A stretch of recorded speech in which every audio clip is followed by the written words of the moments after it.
तो इस रास्ते की कंडीशन देखी तो मुझे रोना आ गया कि यार आम पब्लिक ऐसे कैसे जाती होगी। मैं आपको बता देता हूँ, इस रोड पर ओवरलोड ट्रक चलने के कारण इस रोड के पूरे हालात खराब हो गए हैं। जैसी थी उसकी पूरी ज्यादा में ज्यादा एसटीसी कर दी गई है। तो दोस्तों ऐसे धूल उड़ रही है जैसे कि आंधी तूफान आ रहा है। ऐसे कोई गाड़ी आगे चलती है तो पीछे आने वाला इंसान, मैं कहता हूँ, पूर्णतः वो अंधा हो जाएगा और घर वोटों के टाइम एक पावा और पैसों में बिक जाते हैं और वोट दे देते हैं। उन्हें यह याद नहीं आता कि यार हमारी रोड की कंडीशन कैसी है। इस रास्ते पे चलते हैं ना, ये धूल उड़ रही है, ये धूल उड़ रही है। और आपको पता है जब एक बड़ी नदी निकलती है तो उसमें छोटी छोटी नदियां आकर गिरती है, तभी बड़ी नदी का वो रूप लेती है। तो मेरे समझ में नहीं आता कि ये छोटी छोटी नदियों को क्यों नहीं जोड़ते, छोटे छोटे रास्ते को क्यों नहीं जोड़ते हैं। अब आप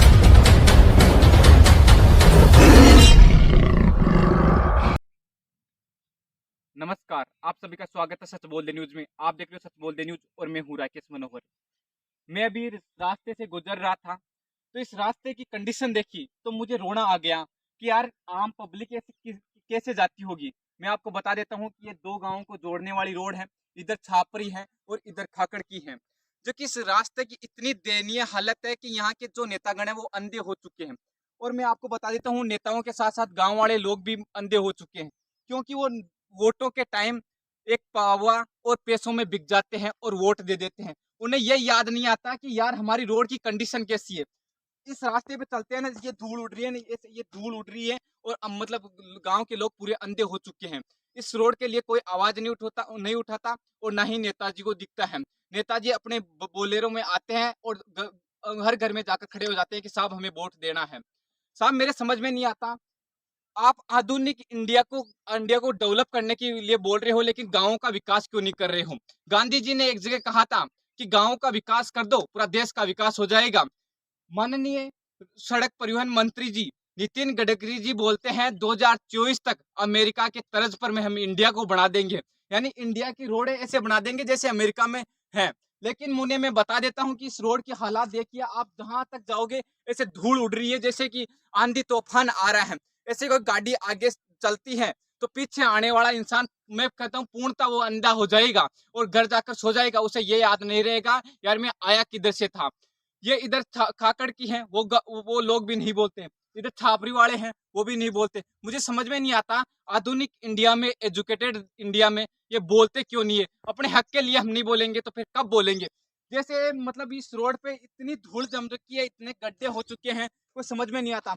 अब यहाँ से 3 किलोमीटर आगे टू लाइन बन रही है, टू लाइन जो कि मतलब हाईवे रोड बन रही है, लेकिन उन्हें यह याद नहीं है कि इससे मिलने वाली रोडे की हालात कैसे हैं। आपको पता है जब एक बड़ी नदी निकलती है तो उसमें छोटी छोटी नदियां आकर गिरती है, तभी बड़ी नदी का वो रूप लेती है। तो मेरे समझ में नहीं आता कि ये छोटी छोटी नदियों को क्यों नहीं जोड़ते, छोटे छोटे रास्ते को क्यों नहीं जोड़ते हैं। अब आप सोचते हो कि यहाँ कोई भी दूर दराज से कोई भी आदमी आता तो उसके साथ कैसा होता होगा। और इन गाँव वालों को सोचना चाहिए, इधर वाले गाँव वालों को सोचना चाहिए और इनकी आवाज को माननीय नेतागण तक पहुंचाना चाहिए। और नेताजी मतलब एक नींद की टेबलेट ले लिए हैं और वो सो गए हैं, जिस दिन जीत गए थे और उस दिन सो गए और वापस वोट आ रहे हैं, आपको मैं बता देता हूं। और वापस वो उठ जाएंगे और जाके हर घर में जाके खड़े हो जाएंगे हाथ जोड़ के कि मुझे साहब वोट दे दीजिए, एक पौवा दे दूंगा मैं आपको और पैसे दे दूंगा। आप सभी को पता है पौवा में और पैसे में वोट खरीद लिए जाते। अब इसे धूल में आप देख सकते हो मेरे जूते कैसे हो गए और इसमें आम जनता चलती होगी तो उनके हालात कैसे होगी। और मैं आपको ये बता देता हूँ कि दो गांवों को जोड़ने वाली सड़कों पर ऐसी कच्ची कच्ची रोड बनाते हैं, उनपे मतलब ओवरलोड ट्रक चलते हैं, उनको बंद करना चाहिए। मैं आपको बता देता हूँ, इस रोड पर ओवरलोड ट्रक चलने के कारण इस रोड के पूरे हालात खराब हो गए हैं। जैसी थी उसकी पूरी ज्यादा में ज्यादा एसटीसी कर दी गई है। तो दोस्तों इस रोड के बारे में आप क्या कहना चाहते हो वो कमेंट बॉक्स में कमेंट करके जरूर बताइए। और हमने मुहिम चला रखी है गाँव की आवाज, यानी गाँव की आवाज को नेतागण तक पहुंचाना और उनका समाधान कराना हमारा प्रयास है। इसके बारे में आप क्या सोचते हो, क्या समझते हो, वो कमेंट बॉक्स में कमेंट करके जरूर करें और हमारा प्रयास यूं ही चलता रहेगा। हम चाहते हैं कि गाँव का विकास हो। तो यह आप गाँव वालों से मैं हाथ जोड़कर विनती करना चाहता हूं कि अगर आप अपने हक के लिए नहीं बोलोगे तो कब बोलोगे। और हो सके तो इस वीडियो को शेयर जरूर करना ताकि उन नेताओं तक पहुंच जाए, ताकि इन रोडों का कल्याण हो जाए। अगर किसी भी रोड का कल्याण होता है मेरी वजह से और मेरे प्रयास से कुछ भी होता है तो मैं अपने आप को शुक्रगुजार समझूंगा। जय हिंद दोस्तों।